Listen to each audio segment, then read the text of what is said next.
सदियों से हम सब ने रामायण को सुना है, टीवी पर देखा है और अब इंडिया की सबसे बड़ी फिल्म भी आ रही है। लेकिन अगर मैं आपको बताऊं कि रामायण सिर्फ एक कहानी नहीं है, बल्कि एक छुपा हुआ वर्ल्ड मैप है, और सिर्फ भारत का नहीं, अंटार्कटिका, ऑस्ट्रेलिया, साउथ अमेरिका, यहाँ तक कि जापान का भी जिक्र है।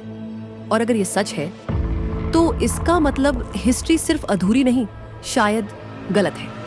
और अगर ये गलत है तो फिर असली हिस्ट्री क्या है? आज की इस वीडियो में हम डिकोड करेंगे रामायण का वो हिस्सा जिसे शायद जानबूझकर कहानी बना दिया गया। लेकिन सावधान, क्योंकि जो आप जानने वाले हैं वो आपके इतिहास की पूरी नींव हिला सकता है। अगर आपको प्राचीन रहस्य और छुपे सच सुनना पसंद है तो अभी सब्सक्राइब कर लीजिए। ये है PV talk x, where lost legends speak.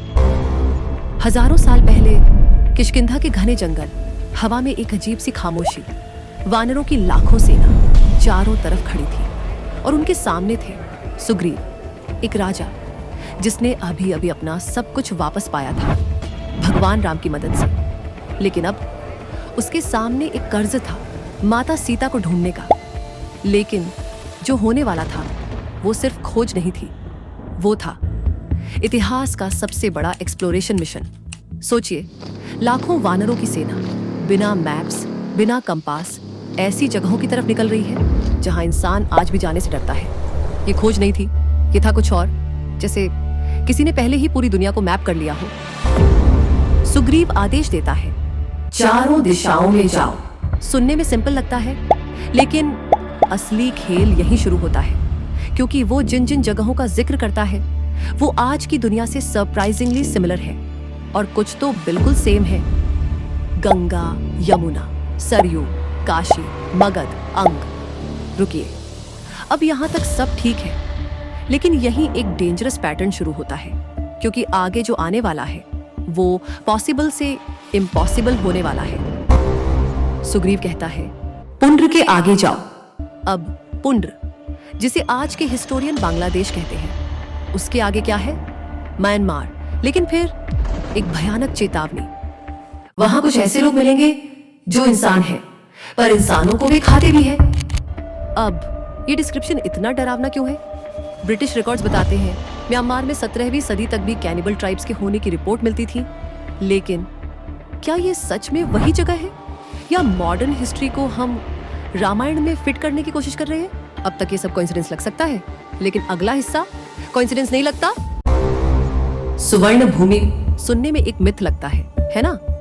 Myanmar से मलेशिया तक की भूमि को सुग्रीव कहते थे, सुवर्ण भूमि द्वीपम। लेकिन यहीं से कहानी खतरनाक मोड़ लेती है, क्योंकि ये नाम आज भी जिंदा है। बैंकॉक का इंटरनेशनल एयरपोर्ट का नाम क्या है? सुवर्ण भूमि एयरपोर्ट। अब सोचिए, हजारों साल पुराना एक नाम आज भी उसी रीजन में यूज हो रहा है। कोइंसिडेंस? लेकिन असली रहस्य तो अब भी शुरू हुआ है। सिर्फ एक लैंड नहीं, सुग्रीव एक पूरी सिविलाइजेशन का भी जिक्र करते हैं। Khmer civilization, Cambodia, Thailand, Vietnam, एक ऐसी सभ्यता जो अपने समय से बहुत आगे थी। लेकिन सबसे अजीब चीज क्या थी? उनके टेम्पल्स, कार्विंग्स और उनके मुकुट, ऊंचे, लेयर्ड, डिवाइन लुकिंग क्राउन्स। अब इस जगह के लिए सुग्रीव का डिस्क्रिप्शन क्या था? सिर पर ऊंचे मुकुट वाले लोग। लेकिन ये तो अभी सरफेस लेवल है, क्योंकि आगे जो आता है वो और भी अनसेटलिंग है। आधे इंसान, आधे बाघ। अब सुग्रीव की इस लाइन को सुनते ही आपको लगेगा मिथोलॉजी, लेकिन मलेशिया, इंडोनेशिया, सिंगापुर के लेजेंड्स क्या कहते हैं? Weretigers shape shifting humans. आधा इंसान, आधा बाघ, उनकी गार्डियन स्पिरिट। और फिर यवद्वीप, हिस्टोरियंस कहते हैं जावा, इंडोनेशिया का एक आइलैंड। लेकिन सुग्रीव को इतना सब पता कैसे था? अब सच कहूं, ये तो बस एक छोटा हिस्सा है। सुग्रीव ने इस पूरे रीजन के बारे में और भी डिटेल्स दी है, जैसे सोने चांदी की खदानें और जावा के ही एक पर्वत का इतना एग्जैक्ट वर्णन, जिसे आज स्कॉलर्स माउंट सेमेरू कहते हैं। लेकिन फिर वीडियो खत्म नहीं होगा, इसलिए मैं सिर्फ वही फैक्ट्स ले रही हूं जो सबसे इंटरेस्टिंग है। बाकी सारे रेफरेंसेस डिस्क्रिप्शन में है। और अगर आपको लगता है कि बस इतना ही, तो रुकिए, क्योंकि अब कहानी समुद्र पार करने वाली है और वहीं से रहस्य 1000 गुना बढ़ने वाली। समुद्र पार जाओ उन द्वीपों तक जहां हवाएं बहुत तेज चलती हैं, समुद्र की लहरें तट को तोड़ देती हैं, और वहां मिलेगा कच्ची मछली खाने वाले लोग। जापान, एक ऐसी जगह जहां आज भी समुद्र खुद हमला करता है। टाइफून्स, सुनामी और कच्ची मछली। आपके दिमाग में क्या आता है? सुशी। सोचिए, अगर कोई वानर सेना सच में वहां पहुंची हो तो उन्होंने क्या देखा होगा। लेकिन प्रॉब्लम यह है, जापान को दुनिया ने ऑफिशियली जाना बहुत बाद में। तो फिर ये डिस्क्रिप्शन आया कहां से? क्या सच में हजारों साल पहले किसी ने पूरी दुनिया देख ली थी? अब एक बात क्लियर कर दूं, इसका कोई सॉलिड प्रूफ नहीं है, और हो सकता है ये सब सिर्फ इंटरप्रिटेशन हो। लेकिन प्रॉब्लम ये है, कोइंसिडेंस भी इतने परफेक्ट नहीं होते और बार बार तो नहीं होते। कहानी अब अनकंफर्टेबल होने वाली है, क्योंकि यहां से सारे लॉजिक टूटने लगता है।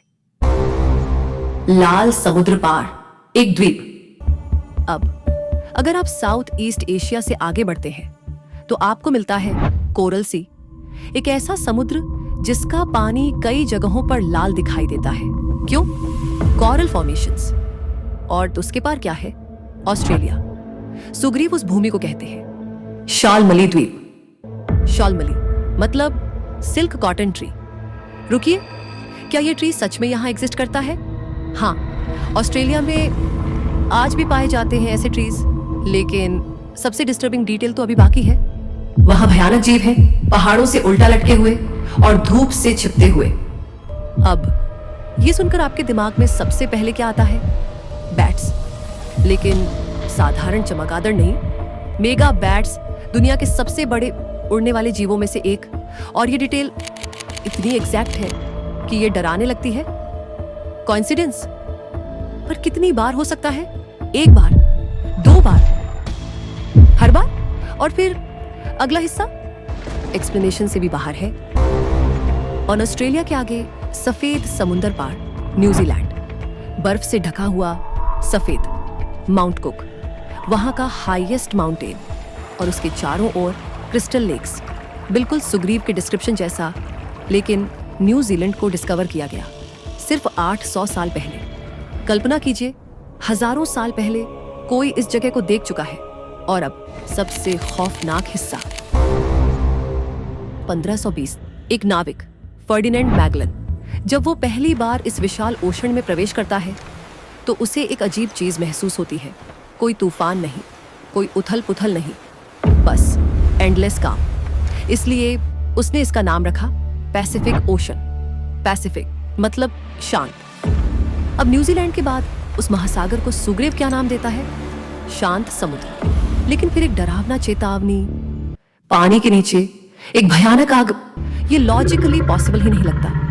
और ऑनेस्टली यहीं पर ये थ्योरी टूट जानी चाहिए थी, लेकिन यहीं से ये और स्ट्रांग हो जाती है। मॉडर्न साइंस के अनुसार पैसिफिक ओशन के बीच एक इनविजिबल स्ट्रक्चर है, Pacific ring of fire. 40,000 kilometre लंबा, अर्थ का सबसे dangerous zone. 75% active volcanoes, 90% earthquakes, सब यहीं होते हैं। लेकिन सबसे डिस्टर्बिंग डिटेल, इसका शेप कैसा है? Horse shoe. और रामायण क्या कहते हैं? घोड़े के मुख जैसी अग्नि।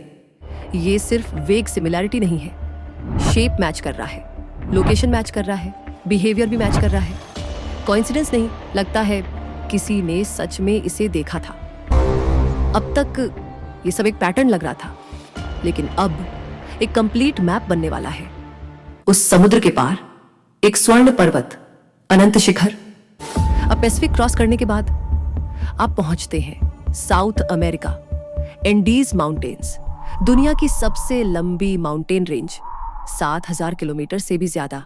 इतनी लंबी कि होराइजन तक खत्म होती ही नहीं, जैसे अनंत शिखर। और जब सूरज की पहली किरण पड़ती है, सुनहरे रंग में ये चमक उठते हैं, स्वर्ण पर्वत। कोइंसिडेंस? लेकिन अब सबसे बड़ा सबूत पेरू के कोस्ट पर है, एक रहस्यमय सिंबल, पैराकास ट्राइडेंट, 3 शाखाओं वाला एक विशाल त्रिशूल, इतना बड़ा कि दूर समुद्र से भी दिखाई देता है। सुग्रीव का description exact match modern world ने डिस्कवर किया सिर्फ 500 साल पहले। लेकिन इसे बनाया किसने, आज तक कोई नहीं जानता। पर रामायण के पास इसका भी उत्तर है, और यहीं से कहानी और भी गहरी हो जाती है। क्योंकि अगर ये मैप यहीं खत्म होता तो शायद हम इसे कोइंसिडेंस कह देते, लेकिन नहीं। इसके आगे एक ऐसी जगह का जिक्र है जहां लॉजिक पूरी तरह फेल हो जाता है। एक भूमि जहां 6 महीने तक सिर्फ अंधकार होता है, अंटार्कटिका।